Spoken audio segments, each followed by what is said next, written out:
a day in our lives as a married couple. Adunay mga nagkadadaiyang mga pangutana kung sa wedding anniversary kinahanglan bagyod nga magselebrar pa ta.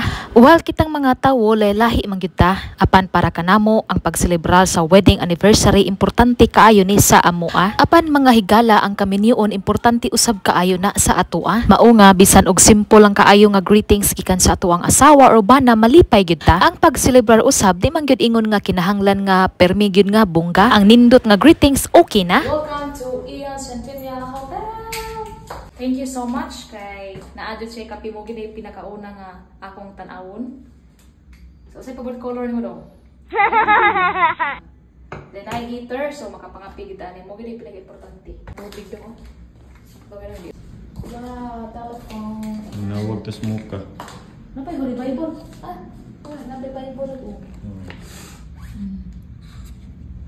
So ang mga patanong dagkabit din. Magkonsensya yun. Ang nakanindot dinhing dapita kay aduna siya'y Biblia. Ug nagkatawa kaayo ko sa akong nahuna kay siguro ang magdala diri og mga kabit siguro konsensya.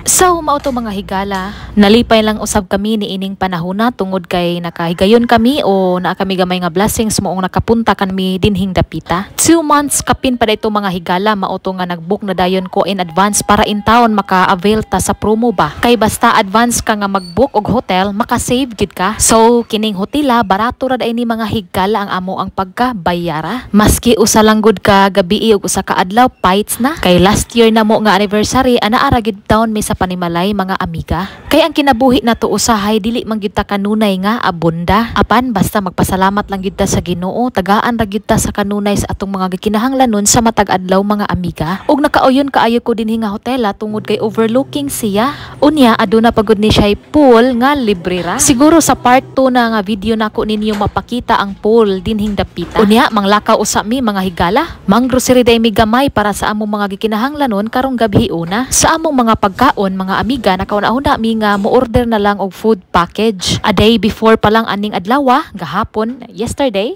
ni-order na mi og food package mga amiga para dili na mi magawas-gawas tungod kay ang amo ra bang pagstay diri usa ka gabi ira. Ang nakanindot pagid aning hotela tungod kay adunay groceryhan sa ubos mga amiga. Busa na malit na lang gid taon mi og tubig nga purting dako kay unsaon na lang og ma-dehydrate ta.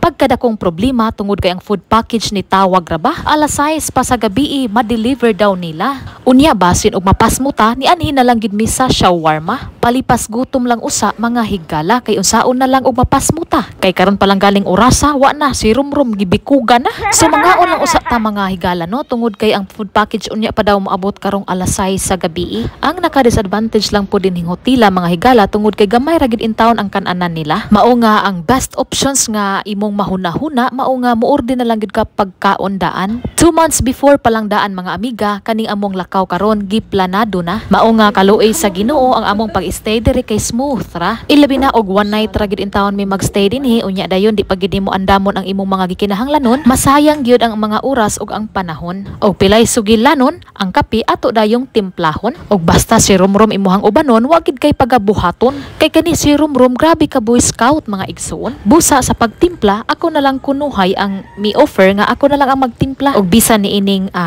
butanga siya malipayo na kaayo mga amiga. See you on part 2 na lang siguro ta.